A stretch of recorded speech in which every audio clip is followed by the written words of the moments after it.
Running Etsy ads can be really intimidating. Why is that? Because you're investing money into your business without any guarantee of results. But here's the thing, running Etsy ads are actually an essential part to running a successful business engine. Whether you know it or not, when you choose to sell on Etsy, you're choosing to compete in a marketplace with a set of rules that you have to follow. Unlike other platforms like Shopify, where you basically own your own customer data, when you sell on Etsy, you're selling on a third-party platform. And this means that you are abiding by a set of rules that you have to follow in order to win. And just like you follow SEO guidelines for keywords, your imagery, your videography, even your pricing strategies, or even down to the actual products you're selling, Etsy ads also have their own set of rules with better or worse strategies to optimize them. And that's why in this video, we're going to be going over my top 4 secrets to successful Etsy advertising. So let's get into it. By the way, guys, I just want to mention, if this short video isn't enough for you, I have an entire free Etsy course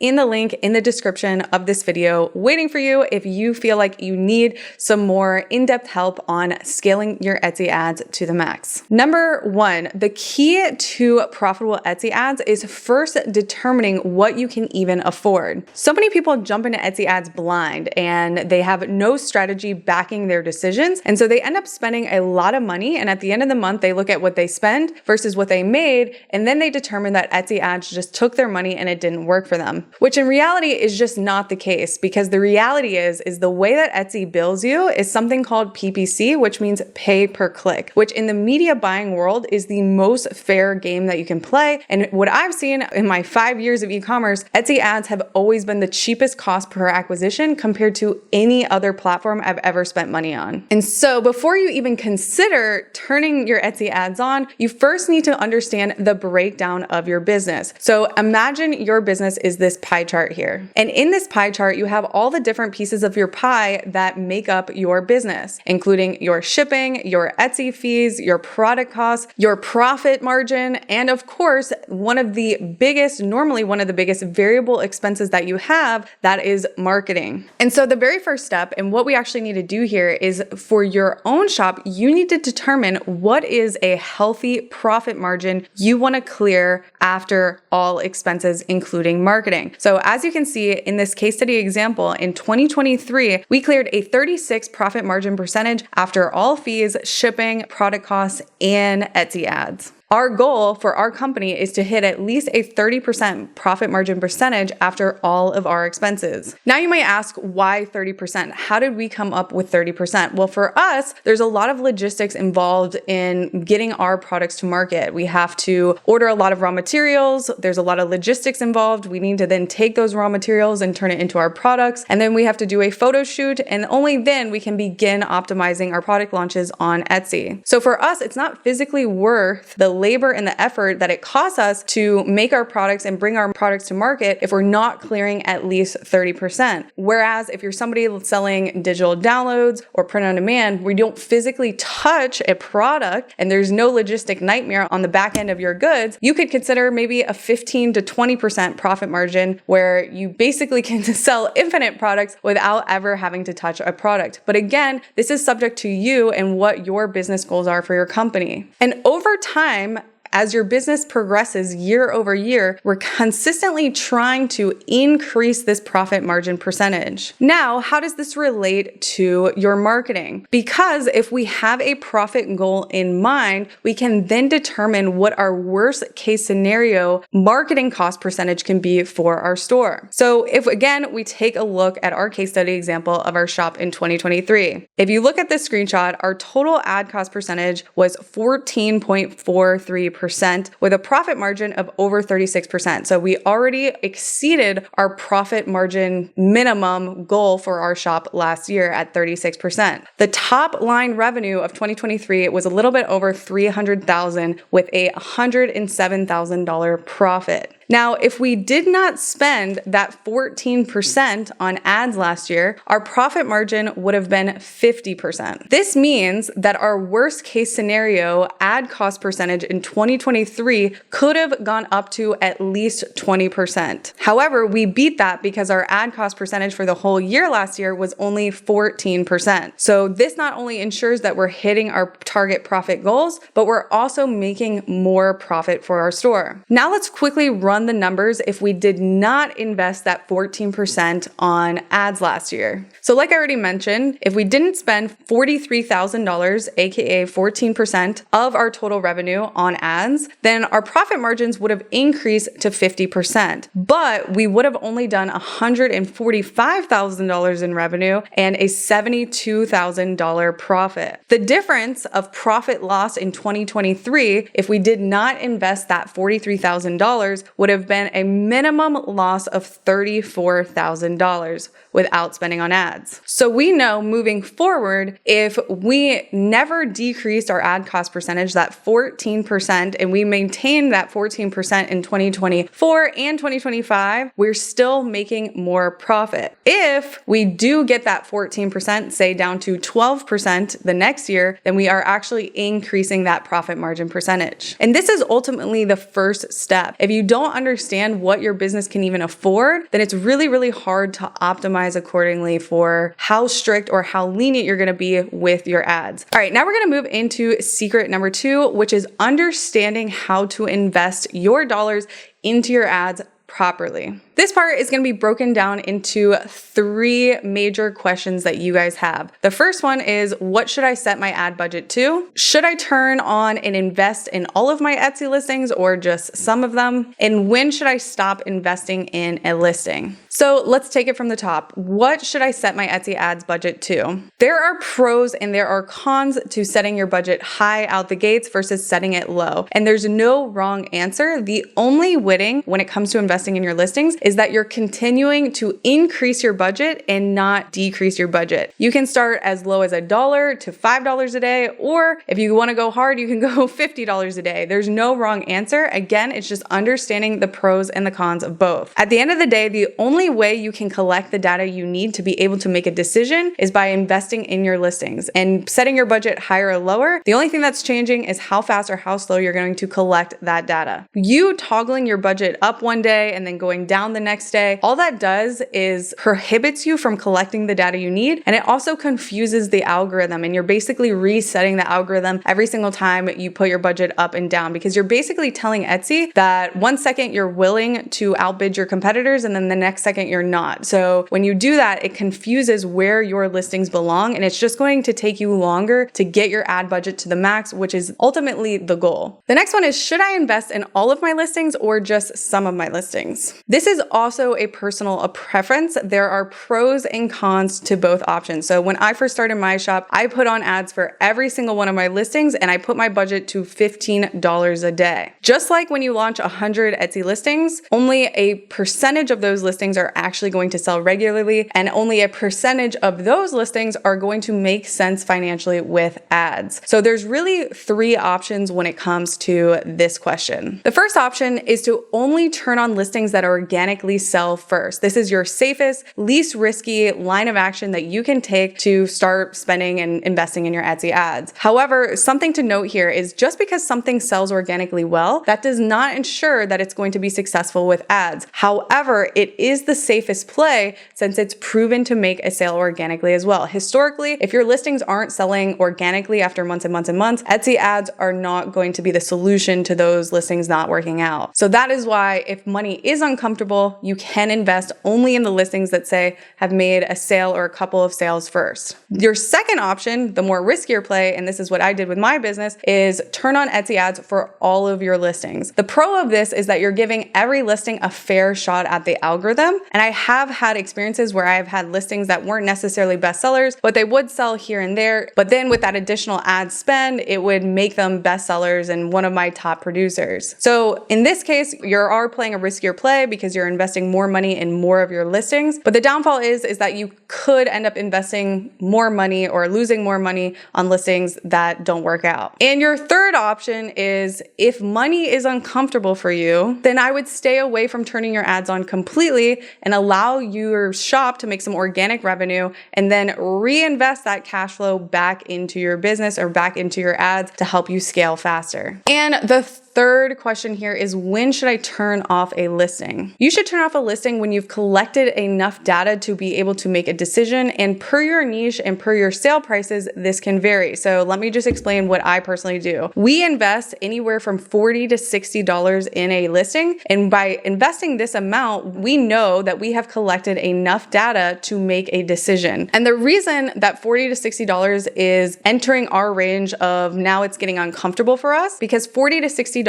is basically our sale price for some of our cheapest goods. And we know that we should be able to make a decision after this amount of spend. Now, on the contrary, if you're somebody selling low ticket items or cheaper priced goods, or better yet, you sell cheaper goods and you have thousands of listings, you may be way more strict than say me that only has a couple hundred listings. When you have thousands of listings you could potentially be testing at a given time and you have low sale prices, that may mean that you want to find your answer a lot quicker than say us. So maybe that threshold of uncomfortableness happens at say $15 to $20 versus our $40 to $60. Now the question becomes, after we invest that money, what is the benchmark or what is the metric that we're actually looking at to determine whether or not this ad is working? And that is what we're going to discuss in secret number 3. Number 3 is ensuring that your ads are actually profitable with something called tacos. I'm going to hop over to my computer screen right here in a second, and I'm going to visually show you what this looks like. And the only thing that matters is that you're actually making more profit after that ad spend. And so I'm going to show you how you can actually see that right now. Alrighty, so we are inside of a profit tree dashboard here, and what we are looking at is our sales metrics. So if we come down to this pie chart here, what we're looking at is something called your ad cost percentage. So this ad cost percentage is saying that out of the $272,000 that we collected, $41,000 went to our advertising costs. Now we know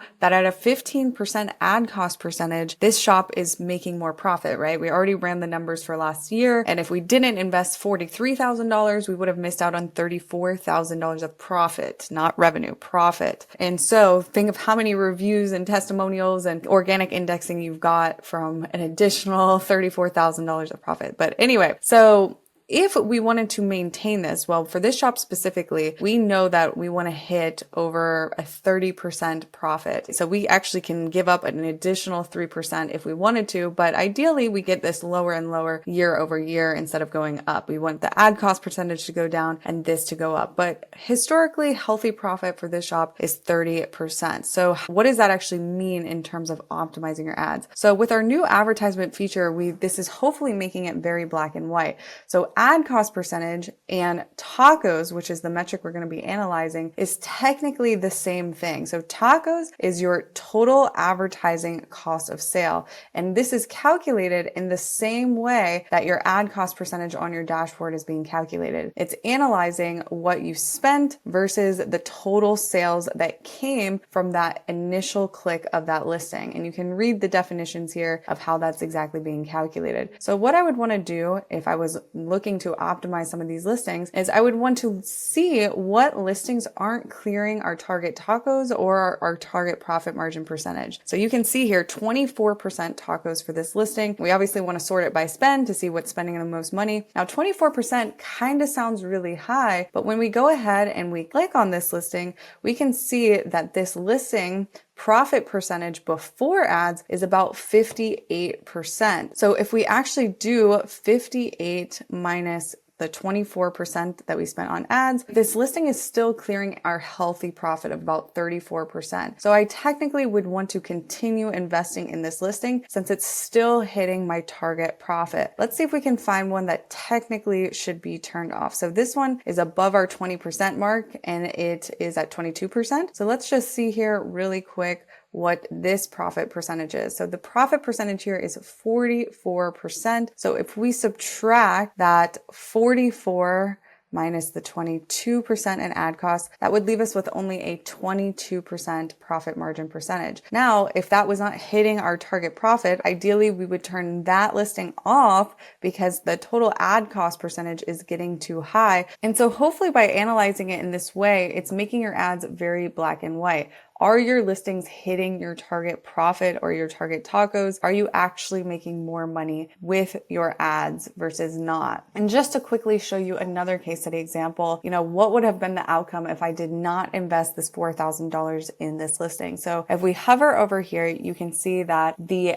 two streams of ad revenue from this listing was about $3,600 and $8,000, and the organic revenue was only $48.75. So we said that the profit margin percentage on this listing is 58%. So if we only relied on that organic revenue of $48.75, if we do $48.75 times 0.58, our profit would only have been $2,800. Now, on the contrary, our tacos percentage is 24%, and then our profit before marketing is 58%. So if we do 58 minus 24, that's a 34% profit margin percentage. Now, if we do 34% times 16,544, that's almost double the amount of profit if we otherwise did not spend this $4,000 on ads. So at this 24% tacos, like we said, we are making more money if we otherwise were not spending. Plus, we're showing Etsy that we're playing the game of Etsy in the way that Etsy wants us to play the game. And so this is how tacos is super beneficial to your shop. And again, it's about hitting your target tacos or either still clearing a healthy profit after you subtract out your tacos. Now, this is obviously just our first version. Our future rendition of this is we could actually show you real profit. We also are going to include your break-even point here for people that don't want to look at tacos, which everyone should. So there's a lot of things that we can do here in terms of enhancing this feature. This is just our very first version. So we'd love for you to try it out. We'll have a link in the description with a special offer. And we hope to hear any of your feedback that you have as it helps us improve the platform. All right, let's get back into the video. And finally, number 4, emotions are money-making killers. And you're also not alone in this, as this is a universal problem that anyone has when they're investing in marketing, no matter what the platform. Things like turning your ad budget up one day and then turning it down because one day it made you a lot of sales and then one day it didn't. All that does, again, is just confuse the algorithm and negates you reaching the bigger goal of increasing your budget to the max. You really have to analyze your ads month over month. You can't really make decisions within a couple of days or even a couple week periods. You really have to look at the holistic picture month over month of how your ads are performing to get real, accurate data. Other things like getting overly emotional when a listing that you really wanted to take off, that doesn't do anything good for you or your brain other than just take up brain energy that otherwise could go to creating more products and launching new things to sell. Another thing that is super common is getting super emotionally attached to listings that historically were selling good and then over time are on a downward trend. Listings do unfortunately have lifespans contingent on what you're selling and what niche you're in. That lifespan can be longer or shorter, but you just have to understand that's a fundamental part of this game. Things that were bestsellers and making you great returns in 2021 does not guarantee that that same listing is going to be successful in 2025. And that is why it's better brain energy spent on consistently launching new things to sell. So I'll bring up a picture of this waterfall, right? If the waterfall serves as the Etsy algorithm, our job as CEOs and business owners is to continually launch and test new things to sell. And out of everything that we throw at this waterfall, aka this algorithm, only a percentage of those are actually going to make it into the stream and go into the pool of water underneath. And now out of all those listings, like we already said, there's going to be a percentage of those that make sense with financially and make it into the second pool of water farther downstream. And our goal is to continually launch and build processes of launching new items and new things to sell so that final pool of water with our winning listings that make sense financially with ads